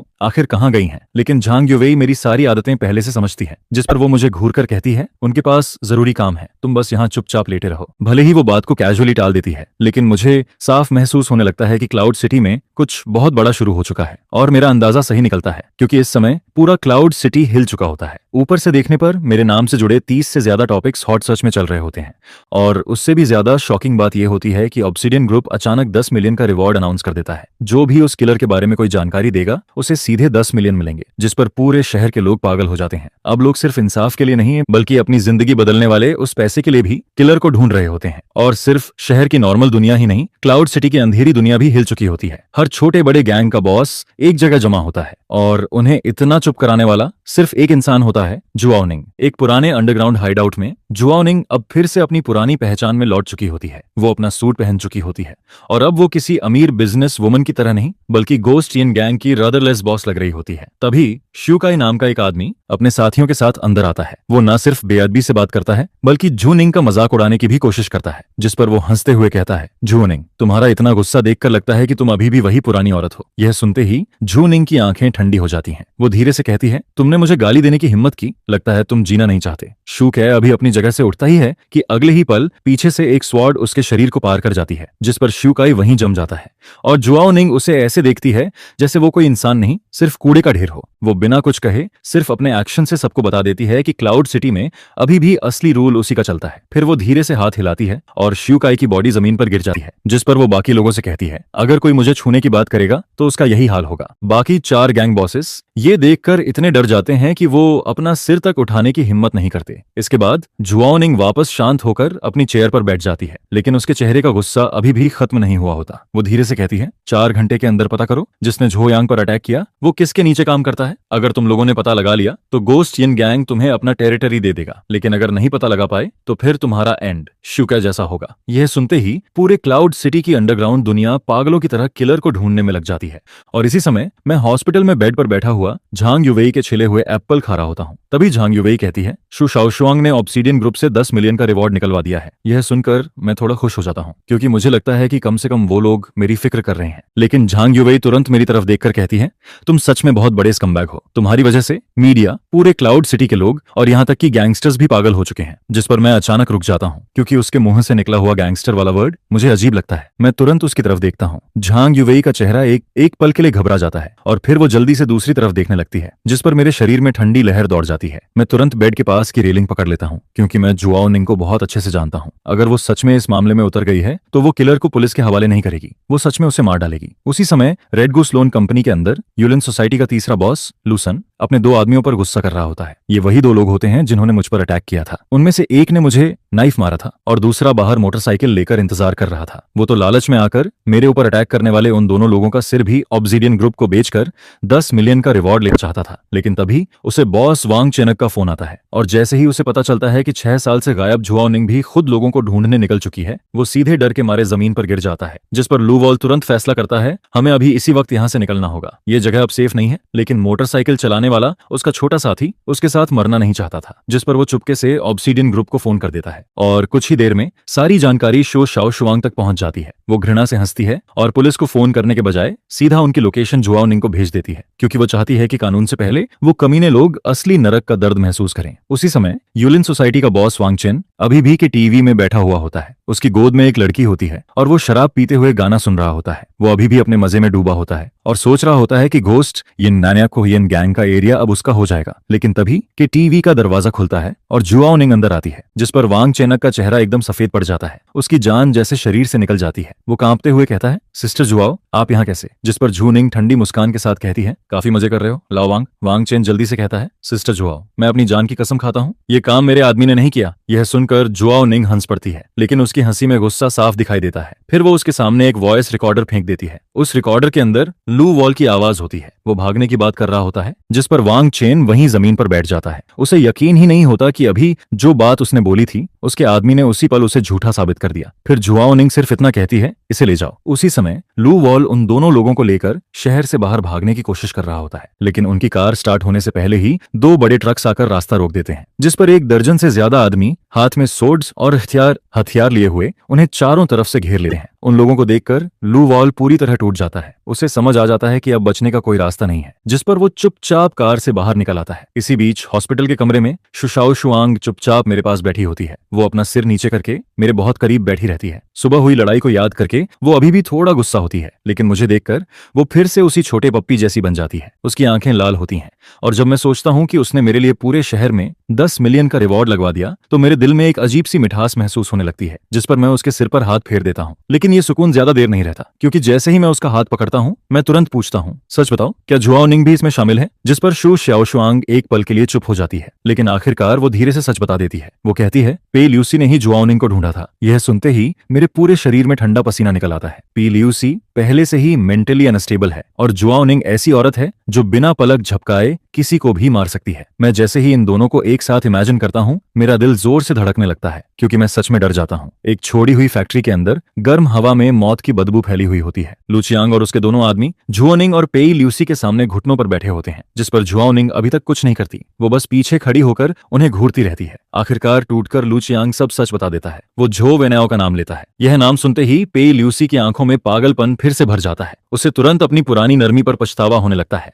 वो सोचती है कि उसने झो वेनाओ को छोड़कर गलती की, जिस पर वो ठंडी आवाज में कहती है, मुझे एक नाइफ दो। उस पल ये फेमस एक्ट्रेस पूरी तरह बदल जाती है। वो किसी बदला लेने वाली शैतान जैसी लगने लगती है। वो नाइफ पकड़कर लू चियांग और उसके आदमी की तरफ बढ़ने लगती है। उसके शरीर से निकलती हुई खून की प्यास वहां मौजूद हर इंसान को डरा देती है। लेकिन जैसे ही वो नाइफ उठाती है तभी उसका फोन बज जाता है, जिस पर फोन की स्क्रीन पर मेरा नाम दिखाई देता है। मेरी आवाज सुनते ही उसकी आंखों का वो लालपन धीरे धीरे कम होने लगता है। वो तुरंत अपनी आवाज नरम करके कहती है, जोयांग तुम्हारी चोट कैसी है? लेकिन दूसरी तरफ मैं बहुत गुस्से में होता हूँ। मैं बिना कुछ घुमाए सीधे कहता हूँ, अगर तुमने किसी को मारा तो फिर कभी मुझसे मिलने मत आना। पी ल्यूसी जैसी पागल लड़की के लिए ये बात किसी सजा से कम नहीं होती। जिस पर वो मजबूरी में बहुत दुखी होकर अपने गुस्से को रोक लेती है। फिर वो फोन जुआओ निंग को दे देती है, जिस पर फोन हाथ में लेते ही ये अंडरवर्ल्ड क्वीन तुरंत अपनी आवाज बदल देती है। वो हंसते हुए कहती है, डियर क्या तुम मुझे मिस कर रहे थे? लेकिन मैं उसे भी गुस्से में डांटना शुरू कर देता हूँ। मैं उसे साफ कहता हूँ कि अगर उसने कुछ गलत किया तो मैं उससे हमेशा के लिए दूर हो जाऊंगा। लेकिन हैरानी की बात यह होती है कि जुआओ निंग को बिल्कुल भी गुस्सा नहीं आता, बल्कि उसका चेहरा हल्का लाल हो जाता है और वो अंदर ही अंदर और ज्यादा खुश होने लगती है, क्योंकि जितना ज्यादा मैं उसे डांटता हूँ वो उतना ही ज्यादा एक्साइटेड हो जाती है। फोन रखने के बाद मैं किसी तरह राहत की सांस लेता हूँ। कम से कम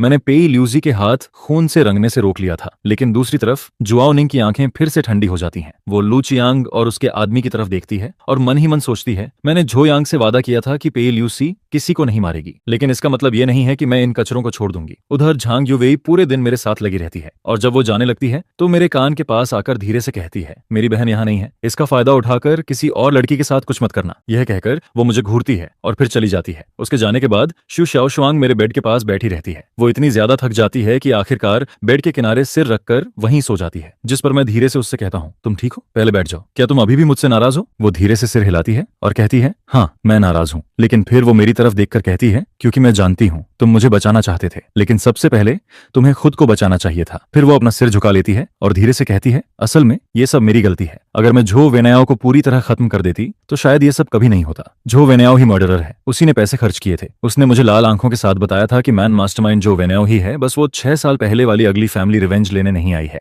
जिस पर मैं राहत की सांस लेता हूँ और कहता हूँ, खुद को ब्लेम मत करो, इस मैटर का तुमसे कोई लेना देना नहीं है। जिस पर वो पूछता है, तो क्या तुम अभी भी गुस्सा हो? अगर तुम्हें कुछ हो जाता तो 5th चाइल्ड कैसे जीता? लेकिन मैंने उसकी बीमारी को कम समझ लिया था। यह सुनते ही उसके दिमाग में इस बात का मतलब कुछ और ही बन जाता है। उसके मन में बस यही चलता है, तुम्हारे बिना मैं जिंदा नहीं रह पाता। जिस पर पेई ल्यूसी एक्साइटेड होकर उठता है और मुझे घूरने लगता है। फिर वो कहता है, मैं अब और वेट नहीं कर सकता। जिस पर मैं कहता हूँ, 1 मिनट रुको, शाओजुआंग अभी भी यहाँ है। लेकिन वो कहता है, उसकी परवाह मत करो, यांग को सिखाने दो, तुम बस मेरे साथ चलो। जिस पर उसके दुख भरे एक्सप्रेशन के साथ पेई ल्यूसी आखिरकार होश में आता है और शू शाओशुआंग भी डर जाता है। जिस पर वो पूछता है, क्या हुआ? और फिर ऐसे ही मुझे दूसरी बार ऑपरेटिंग रूम में धक्का देकर ले जाया जाता है। उसी समय युनचेंग में पब्लिक ओपिनियन पूरी तरह एक्सप्लोड हो जाती है, जिस पर पेई ल्यूसी और जुआओ निंग की मदद से झो वेनाओ के हंगरी पर असैसिनेशन की खबर सारे हेडलाइंस में छा जाती है। और फिर झो निंग मा जाई एर्गो को टीम पर अटैक करने के लिए भेज देती है, जिस पर झो वेनाओ पूरी तरह खत्म हो जाता है। और मैं इस भारी प्यार की वजह से हॉस्पिटल बेड पर लगभग सब कुछ कन्फेस कर देता हूँ, क्योंकि पिछली रात मेरे घाव फिर से फट गए थे।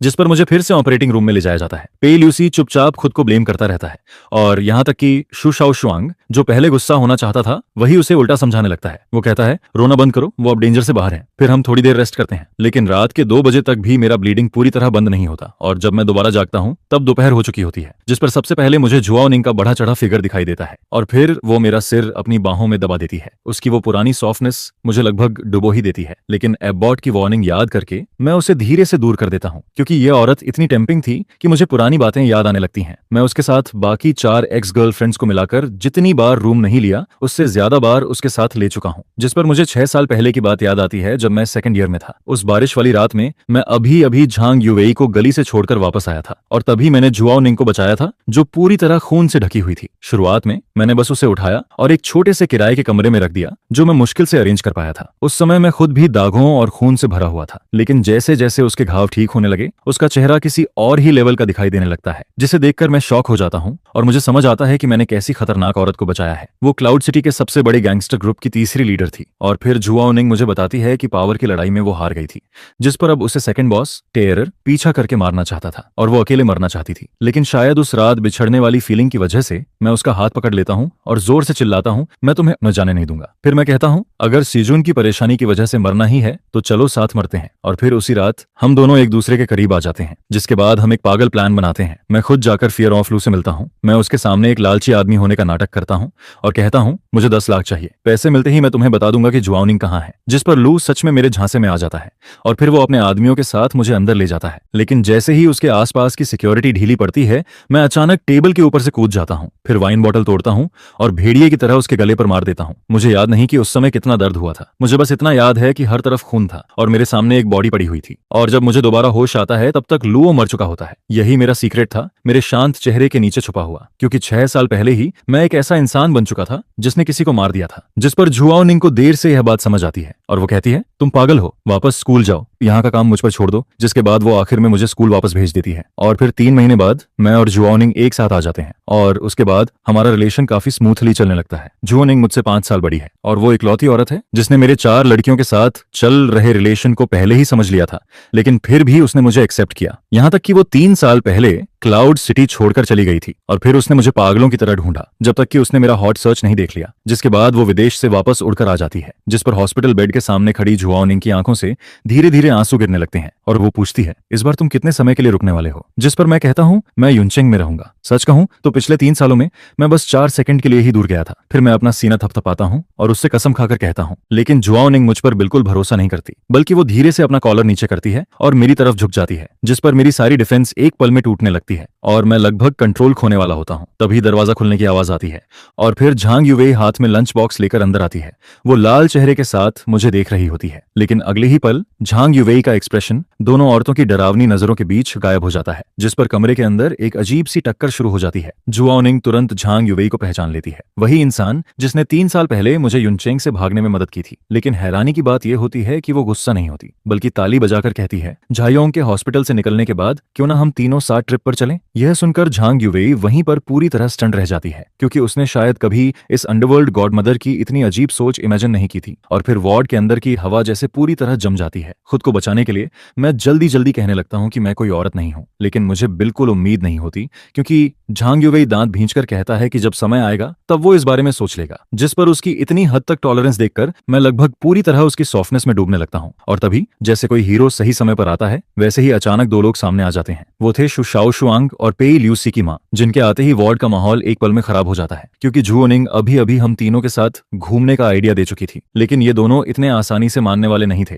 जिस पर शु शाओशुआंग गुस्से और शर्म से भर जाता है और कहता है, ऐसा मत सोचो कि तुम घायल हो तो जो चाहो वो कर सकते हो, मेरे सामने ये सब बिल्कुल नहीं चलेगा, ये पूरा का पूरा मेस है। और फिर पेई ल्यूसी तो और भी आगे बढ़ जाता है, वो सीधे मेरा हाथ पकड़ लेता है और उसका गुस्सा उसके चेहरे पर साफ दिखाई देता है। लेकिन उनकी इरिटेट रिएक्शन देखकर मुझे गुस्सा नहीं आता, बल्कि मैं वही बात दोबारा कह देता हूँ, क्योंकि बात का मतलब सच में वही था। मैंने उन्हें कहलाई इरादा नहीं किया था। जिस पर जुआओ निंग जानबूझकर अपना कॉलर थोड़ा नीचे कर देती है और फिर वो अपनी चेस्ट मेरी तरफ झुकाकर कहती है, जुयांग, तुम्हें कौन ज्यादा पसंद है, मैं या फिर सिस्टर शाओशुआंग? जिस पर इंस्टिंक्ट की वजह से मेरी नजर वहीं अटक जाती है और इसी बार मैं सच में पूरी तरह फंस जाता हूँ। जिस पर जुआओ निंग हंसने लगती है और कहती है, झाओ यांग, तुम सच में बिल्कुल भी सीधे इंसान नहीं हो। और फिर लड़कियों की चिल्लाने की आवाज के बीच मेरा घाव उम्मीद के मुताबिक फिर से खुल जाता है। इसके बाद हॉस्पिटल में बिताए गए 10 दिनों के दौरान झो वेनाओ ऐसे गायब हो जाती है जैसे हवा में खो गई हो। पुलिस उसकी सारी प्रॉपर्टी फ्रीज कर देती है और उसके खिलाफ वारंट भी जारी हो जाता है, जिस पर जुआओ निंग और शु शाओशुआंग भी पूरे क्लाउड सिटी में उसे ढूंढते रहते हैं, लेकिन उन्हें उसका कोई पता नहीं चलता। फिर जिस दिन मुझे हॉस्पिटल से डिस्चार्ज किया जाता है, उसी दिन जुआओ निंग का फोन आता है और वो हल्की सी हंसी के साथ मुझे बताती है कि झो वेनाओ मिल गई है और उसे पुलिस स्टेशन वापस ले जाया गया है। है, जिस पर मैं पूछता हूँ वो कहाँ मिली। तब पता चलता है कि भागते समय जो वेनाओ को उसकी एक फीमेल फैन पहचान लेती है। वो फैन बाहर से छोटी और मासूम दिखती थी, लेकिन अंदर से बिल्कुल अलग थी। शुरुआत में उसने जो वेनाओ के साथ बहुत पॉलिटली बिहेव किया, लेकिन बाद में जब जो वेनाओ उसके साथ रहने लगी तब उस फैन ने उसे ड्रग्स दे दिए और आयरन चेन से बांध दिया। इसके बाद पूरे 8 दिनों तक जो वेनाओ, जो पहले सबकी नजरों में आइडल थी, अब एक कोने में बंद खिलौना बनकर रह जाती है। वो हर दिन सिर्फ डॉग बाउल में बचा हुआ खाना खाती है और फिर एक दिन दरवाजा दोबारा खुलता है, जिस पर अंदर कई और फीमेल फैंस आ जाती हैं। उन सबकी आंखों में पागलपन भरा होता है। वो रोते हुए चिल्लाती हैं, मेरा भाई सिर्फ हमारा है, सिर्फ हमारा। और फिर वो जो वेनाओ के साथ बुरी तरह बिहेव करने लगती हैं, जिस पर जो वेनाओ का दिमाग आखिरकार पूरी तरह टूट जाता है। उसे पहली बार समझ आता है कि वो जिन फैंस को हमेशा कंट्रोल करती थी वही आज उसके लिए सबसे बड़ा डर बन चुके हैं। जिस पर वो हिस्टेरिकल होकर हंसने लगती है और चिल्लाकर कहती है, तुम सब इडियट्स हो। मैंने कभी सच में तुम लोगों की परवाह नहीं की। अगर तुम्हारे पास पैसे नहीं होते तो मैं कभी तुम्हारे साथ इतना बोरिंग ड्रामा नहीं करती। यह सुनते ही उन फीमेल फैंस की दुनिया पूरी तरह टूट जाती है और फिर वो गुस्से में पास रखा डॉग बाउल उठाकर उसके सिर पर मार देती हैं, जिसके बाद वो सब उसके ऊपर टूट पड़ती हैं। लगभग उसी समय पुलिस वहां पहुंच जाती है, लेकिन जब वो दरवाजा तोड़कर अंदर जाती है तो सामने का नजारा देखकर सब सन्न रह जाते हैं, क्योंकि वहां की फीमेल फैंस पूरी तरह पागल हो चुकी होती हैं और जो वेनाओ के साथ बुरी हालत कर रही होती हैं, जिस पर जो वेनाओ पूरी तरह मेंटली टूट चुकी होती है। और यहां तक कि वो फीमेल फैंस पुलिस के आने के बाद भी उन पर पागलों की तरह अटैक करने लगती हैं। फिर बाद में इन्वेस्टिगेशन के दौरान मुझसे पूछा जाता है कि क्या मैं जो वेनाओ से नफरत करता हूं, जिस पर मैं शांति से जवाब देता हूं, मैं उससे या उसके फैंस से नफरत नहीं करता। वो दोनों बस बहुत बीमार लोग हैं जिनकी सोच और वैल्यूज पूरी तरह खराब हो चुकी हैं। जिस पर मॉनिटर में दिखाई दे रही जो वेनाओ का चेहरा बिल्कुल खाली होता है और पुलिस कहती है कि उसकी मेंटल कंडीशन अब खराब हो चुकी है। लेकिन मैं जानता हूं अब वो अपनी पूरी जिंदगी इसी डर में जिएगी कि कोई पागल फैन फिर से उसके सामने आ जाएगा और यही उसके लिए सबसे बड़ी सजा है। इसके बाद उसी दिन जुओ निंग मुझे 3 साल पहले वाले पुराने शहर में वापस ले जाती है। हम दोनों सोचते हैं कि उस सानहे होटल में जाएंगे जहां हम पहली बार डेट पर गए थे, लेकिन जैसे ही हम वहां पहुंचते हैं अंदर से आवाज आने लगती है, जिस पर हमें पता चलता है कि कुछ लोकल गुंडे होटल की मालकिन से प्रोटेक्शन मनी मांग रहे हैं। यह देखकर जुआओ निंग हल्का सा हंसती है, क्योंकि यह सब उसके लिए बहुत फेमिलियर था। अंडरग्राउंड वर्ल्ड का यही तरीका था। मैं कुछ बोल पाता उससे पहले ही जुआओ निंग मुस्कुराते हुए आगे बढ़ जाती है और फिर कहती है, आजकल के यंग लोग सफाई के रूल्स तक भूल गए हैं। जिस पर सामने खड़ा गुंडा उसे डांटने ही वाला होता है, लेकिन जैसे ही वो जुआओ निंग का चेहरा देखता है उसके हाथ से स्टील पाइप नीचे गिर जाता है, क्योंकि वो जुआओ निंग थी। भले ही उसे इस दुनिया से गए 3 साल हो चुके थे, लेकिन इस जगह पर आज भी उसका नाम सुनकर लोग डरते थे। जिस पर वो सारे गुंडे डरकर वहां से भाग जाते हैं और फिर हम दोनों उसी पुराने विंडो सीट पर जाकर बैठ जाते हैं। लेकिन तभी जुआओ निंग का फोन बजने लगता है। वो कुछ देर तक फोन को देखती रहती है और फिर उसका चेहरा धीरे धीरे सीरियस हो जाता है, जिस पर वो अपना फोन मेरी तरफ बढ़ाती है और तब मुझे पता चलता है कि शुशाओ शुआंग के पिता ने अपने बिजनेस के घाटे को भरने के लिए उसकी शादी कहीं तय कर दी है। जिस पर जुआओ निंग मेरी तरफ देखकर कहती है, लगता है तुम्हारी छोटी बहन को जबरदस्ती किसी और से शादी करनी पड़ेगी, या फिर क्या वो भी मेरी तरह तुम्हारी औरत है? ये कोई सौदेबाजी का सामान नहीं है। मेरी मदद करो, पे ल्यूसी और झांग युवेई से कांटेक्ट करवाओ, क्योंकि जब वो सब मेरे साथ चलना चाहते हैं तो फिर हम सब मिलकर इस क्लाउड सिटी का आसमान बदल देंगे। क्लाउड सिटी होटल की सबसे ऊपर वाली फ्लोर पर शादी के नाम पर एक बैंक्वेट चल रहा होता है, लेकिन असल में वहां एक टेकओवर होने वाला होता है, जिस पर शु शाओ शुआंग झू मो के साथ अपने पिता के पास बैठी होती है और सामने वही लोग बैठे होते हैं जिनसे उनका कर्ज जुड़ा हुआ था। फिर जैसे ही रिंग एक्सचेंज होने वाली होती है, बैंक्वेट हॉल का दरवाजा जोर से खुल जाता है, जिस पर मैं 3 साल की दूरी और 20 दिनों की तैयारी के बाद बिल्कुल शांत चेहरे के साथ अंदर चला आता हूं और मेरे पीछे कोई आर्मी नहीं होती, बल्कि क्लाउड सिटी की सबसे खतरनाक और सबसे अमेजिंग 3 औरतें खड़ी होती हैं। जिस पर जुआओ निंग अपने ब्लैक सूट पहने आदमियों के साथ हॉल के सारे एग्जिट ब्लॉक कर देती है और फिर वो मुस्कुराकर कहती है, आज यहाँ कोई डील नहीं होगी, मैं इस जगह पर होने वाला हर ट्रेड रोक दूंगी। इसके बाद पेई ल्यूसी सामने खड़ा होता है। चारों तरफ मीडिया के कैमरा फ्लैश हो रहे होते हैं, लेकिन वो बिना डरे मेरा हाथ पकड़ लेता है और फिर सबके सामने अनाउंस करता है कि झो वेनाओ खत्म हो चुकी है और अब जो भी मेरे आदमी को छूने की कोशिश करेगा वो सीधे मेरे खिलाफ जाएगा। जिस पर झांग युवेई भी आगे आता है। उसके हाथ में एक इन्वेस्टमेंट कॉन्ट्रैक्ट होता है और फिर वो बिल्कुल शांति से सामने बैठे हेयाओ ग्रुप के लोगों से कहता है, तुम्हारा सारा कर्ज हमारी मीडिया कंपनी और होंगान ग्रुप मिलकर चुका देंगे। यह सुनते ही शुश्याओ शुआंग खुद को रोक नहीं पाती और सीधे भागकर मेरी बाहों में आ जाती है। इस बार किसी ने भी मुझ पर किसी का दिल चुराने का इल्जाम नहीं लगाया और फिर देर रात जब यह सारा हंगामा खत्म हो जाता है, तब मैं वापस उस छोटे से किराए के घर में लौटता हूँ। लेकिन अब वहां हर तरफ 4 औरतों की मौजूदगी और उनकी खुशबू फैली होती है, जिस पर मैं चुपचाप अपने दिल में मान लेता हूँ कि इन चारों के साथ पूरी जिंदगी बिताने का जो माहौल है वो अब पहले जैसी टेंशन से बदलकर एक अजीब सी हार्मनी में बदल चुका है। और फिर मैं सोफा के बीच में बैठा होता हूँ और मेरे सामने वो 4 चेहरे होते हैं जिन्हें देखकर किसी का भी दिल भर जाए। जिस पर मैं अपने मन में समझ जाता हूँ कि ये अब वो 4 नाव नहीं है जो कभी भी डूब सकती थी, बल्कि ये एक ऐसा नरम पिंजरा है जिससे मैं अब कभी निकल नहीं पाऊंगा। और सच कहूं तो अब मैं निकलना भी नहीं चाहता। क्लाउड सिटी की रात अभी भी उतनी ही खूबसूरत और डेंजरस लगती है और मेरी यह शूरा फील्ड वाली कहानी अब जाकर अपने सबसे बड़े चैप्टर में एंटर करती है।